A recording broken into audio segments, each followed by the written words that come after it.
Okay, next question. In an old rock, ratio of nuclei of uranium and lead is 1 by 1. Half-life of uranium is this much. Lead initially it contains only uranium nuclei. How old is the rock? Okay. So present. Okay, suppose initially there were n0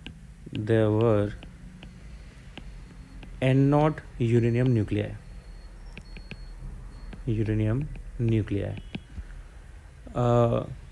तो अभी present में उसके पास कितने nuclei हो जाएंगे?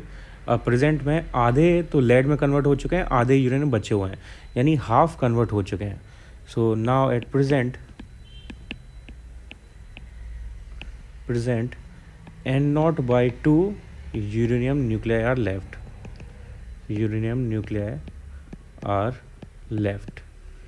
क्योंकि जो आधे थे वो लेड में कन्वर्ट हो गए, आधे न्यूक्लियर बचे हुए हैं, यानी हमारा जो मास था वो हाफ हो गया. तो इसमें कितना टाइम लगेगा?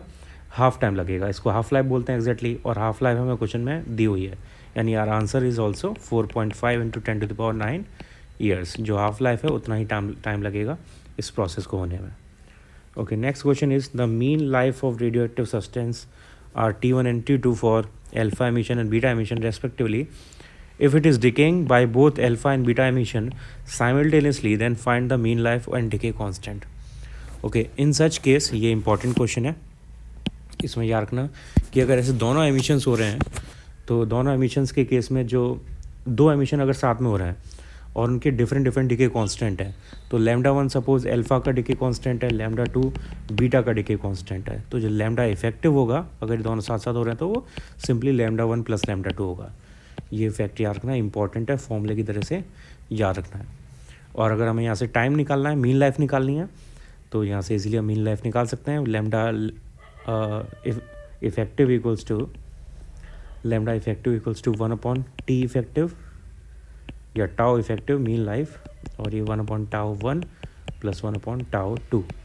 सो यहाँ से टाउ इफेक्टिव आ जाएगा τ1 τ2 डिवाइडेड बाय τ1 + τ2. ये इसका आंसर हो गया. अब यहाँ से मैं होमवर्क दे रहा हूँ एक, यहाँ से हाफ लाइफ निकाल के देखना, effective half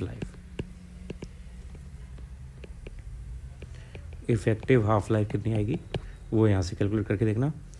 okay, next question. The half lifes of X and Y are 3 minutes and 20 minutes respectively. At some instant activity of both are same, then the ratio of active nuclei of X and Y at that instant is. Okay, तो activity का formula होता है lambda × n. Lambda decay constant, n number of nuclear present at that time. तो दो element है यहाँ पर x और y हमारे पास, तो ये लैम्डा ये x के लिए हो गया और ये y के लिए हो गया सपोज. ठीक है, तो किसी इंस्टेंट पे इसमें बोला है कि दोनों एक्टिविटी सेम हो जाती हैं, यानी ax = ay, यानी lambda x nx = lambda y ny. और हमें हाफ लाइफ्स दी हुई हैं. ठीक है, हमें निकालना क्या है यहाँ से? रेशियो ऑफ एक्टिव न्यूक्लियाई यानी जो बचे हुए न्यूक्लियाई हैं वो हमें निकालना है, यानी nx/ny हमें फाइंड आउट करना है. तो nx/ny = λy/λx, और लैम्डा का फॉर्मूला होता है हाफ लाइफ के टर्म में 0.693 हाफ लाइफ. तो ये हो गया 0.693 half life of y, and ये 0.693 half life of x. So this will become tx/ty, और x और y की हमें हाफ लाइफ दी हुई है 3 minutes/27 minutes, तो ये हो गया 1/9 answer. Okay, next question. Decay constant of 2 radioactive samples is λ and 3 λ respectively. They have equal number of active nuclei. Calculate when will be the ratio of active nuclei becomes E/1. तो initially दोनों के active nuclei same थे, यानी n0 दोनों का same दिया हुआ है, n01 n02 सेम. 1 लैम्डा वाला है, 2 है ये 3 लैम्डा वाला. ओके, आफ्टर टाइम t दोनों के जो रेशियो हैं न्यूक्लियाई के, एक्टिव न्यूक्लियाई के, वो 1/E/1 हो गए. तो n1/n2 = E/1. ओके, अब फॉर्मूला लगा देते हैं.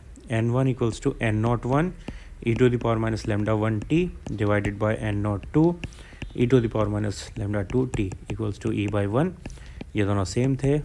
लेमडा 1 की वैल्यू लेमडा है, लेमडा 2 की वैल्यू 3 लेमडा है। सो ये हो जाएगा, ऊपर लेके आते हैं इसे, 3 lambda t minus lambda t, यानी ई की power 2 lambda t, e equals to e to the power 2 lambda t, hence 1 equals to 2 lambda t, so t equals to आ गया 1/2 lambda. Answer. Okay, next question. The fraction of radioactive sample which remains active after time t is 9/16. Fraction of radioactive sample which remains active, यानी हमें n दिया हुआ है 9/16 of n naught. What fraction remains active after t/2 time? ये t time में हो रहा है, तो t/2 टाइम का निकालना है। Okay, so n/n0 equals to होता है e to the power minus lambda t, और ये हमें दिया हुआ है 9/16, इक्वेशन नंबर 1।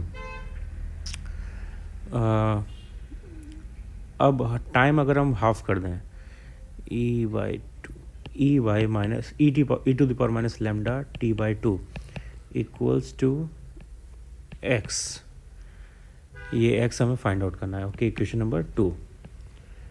ठीक है, दोनों का हम डिवाइड कर देते हैं, 1 डिवाइड बाई 2, तो ई की power minus lambda t divided by e to the power minus lambda t upon 2 equals to 9/16 x. So ये हो गया e to the power minus lambda t plus lambda t by 2, यानी e to the power minus lambda t by 2। So यहाँ से हो जाएगा e to the power lambda t by 2 equals to 16x by 9, 16x by 9।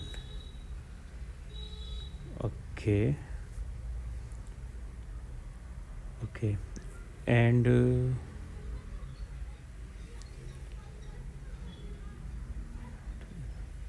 Okay, और इसको हम लिख सकते हैं e to the power lambda t power 1/2 and e to the power minus lambda t 9/16 है, तो उसका उल्टा करेंगे तो e to the power lambda t यहाँ से आ जाएगी 16/9, ये 16/9 यहाँ पर लगा देते हैं, तो 16/9 पावर 1/2, तो ये हो गया 4/3, 4 से 4 टाइम्स, 3 से 3 टाइम्स, तो यहाँ से x इक्वल्स टू आ गया 3/4, तो t/2 टाइम में 3/4 फ्रैक्शन यहाँ पे बचेगा।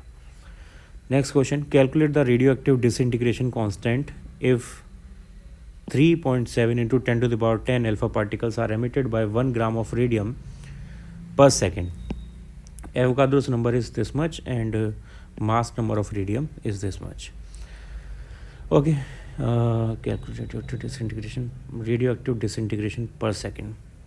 तो हमें यहाँ पे बेसिकली एक्टिविटी निकालनी है, radioactive disintegration per second, disintegration per second. Okay, तो एक्टिविटी का फॉर्मूला होता है n इंटू लेमडा। n यहाँ पे number of active nuclei left out हैं, तो वो हम कैसे निकालेंगे, वो हम यूरेनियम का कौन सा पार्टिकल, रेडियम का मास यूज़ करके निकाल सकते हैं। Number of atoms in 1 gram of radium equals to 6.023 into 10 to the power 23 divided by 226 into 1 gram. ये हमारे पास नंबर ऑफ एटम्स हो गए, न्यूक्लियाई हो गए 1 ग्राम में। ओके, तो ये n की वैल्यू है, n की वैल्यू ओके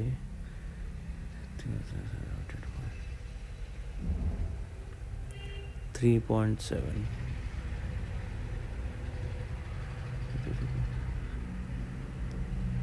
ओके, हमें यहाँ पर रेडियोएक्टिव डिसइंटीग्रेशन कांस्टेंट निकालना है, यानी हमें लैम्डा फाइंड आउट करना है। और 3.7 10 alpha particles are emitted by 1 gram, ये हमें एक्टिविटी दी हुई है, इतने अल्फा पार्टिकल्स पर सेकंड निकल रहे हैं, तो ये एक्चुअली हमें एक्टिविटी दी हुई है। Activity is 3.7 into 10 to the power 10 alpha particles पर सेकंड, यानी डिसइंटीग्रेशन पर सेकंड। ओके, ये दोनों वैल्यूज़ यहाँ पे इक्वेशन नंबर 1 में प्लेस कर देते हैं, तो लैम्डा इक्वल्स टू हो जाएगा a/n, यानी 3.7 into 10 to the power 10 divided by 6.023 into 10 to the power 23 into 226। Okay, यहाँ से इसे सॉल्व करो, जो भी सॉल्व करके आ रहा है दैट इज़ आवर आंसर। पर सेकंड में ये यूनिट आएगी इसकी, और ये लैम्डा का आंसर हो जाएगा.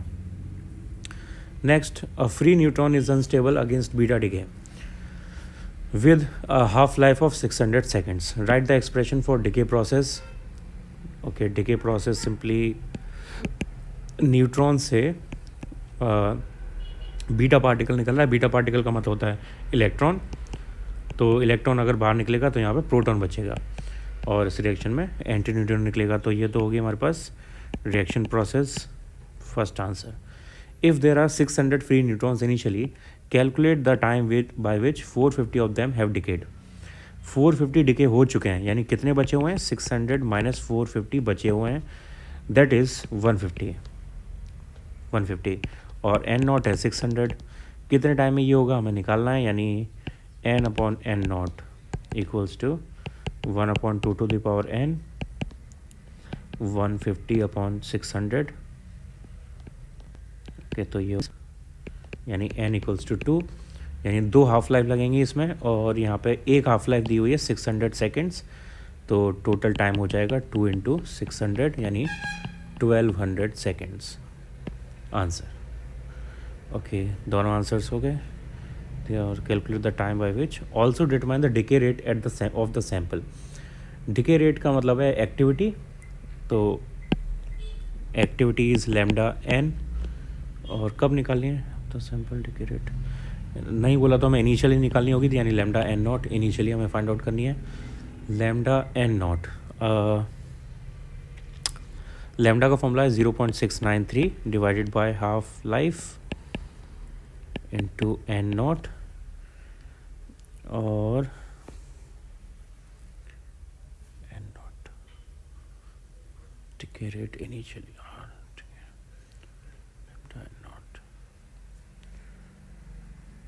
n not. ओके, और n नॉट हमें क्वेश्चन में दिया हुआ था 600 न्यूक्लियाई, और हाफ लाइफ दी हुई है 600 ऑल्सो. तो 600 से 600 cancel out, 0.693 disintegration per second यानी बैकरल. ये हमारे पास एक्टिविटी आ जाएगी इनिशियल. अगर फाइनल पूछी हो है तो हम यहाँ पे n नॉट की जगह n लगाएंगे, विच इज़ 150. तो 150 से दूसरा आंसर आ जाएगा. Okay, next question. Obtain the amount of polonium necessary to provide radioactivity source of 5 milli Curie strength. The half life of polonium is 138 days. Curie is this much, Avogadro number is this much. Okay, तो हमें यहाँ से activity यानी decay rate पर second मिलनी चाहिए 5 मिली curie. तो milli means 10⁻³ curie means 3.7 × 10⁻10 disintegration per second. ये एक्टिविटी रेट होनी चाहिए. ओके, और एक्टिविटी रेट का फॉर्मूला होता है लैम्डा इंटू एन. एन हमें निकालना है, और लैम्डा हमें 138 डेज हाफ लाइफ दी हुई, इससे पता चल जाएगा. सो lambda is 0.693 divided by 138 days यानी 24 × 3600 सेकेंड्स में. सो ये हो गया 5 × 3.7 × 10⁻⁻7 equals to lambda is 0.693 divided by 138 × 24 × 3600 into n. Okay, तो फर्स्ट ऑफ ऑल हम यहाँ से n फाइंड आउट करेंगे. ये हमारे पास नंबर ऑफ़ न्यूक्लियर दे देगा. फिर नंबर ऑफ़ न्यूक्लियर से हम कितने ग्राम्स होगा एटम पोलोनियम वो निकालेंगे. तो पहले तो n फाइंड आउट करते हैं. यहाँ से n आएगा 3.7 138 24 3600 into 10⁻7 divided by 0.693. Okay, let's see.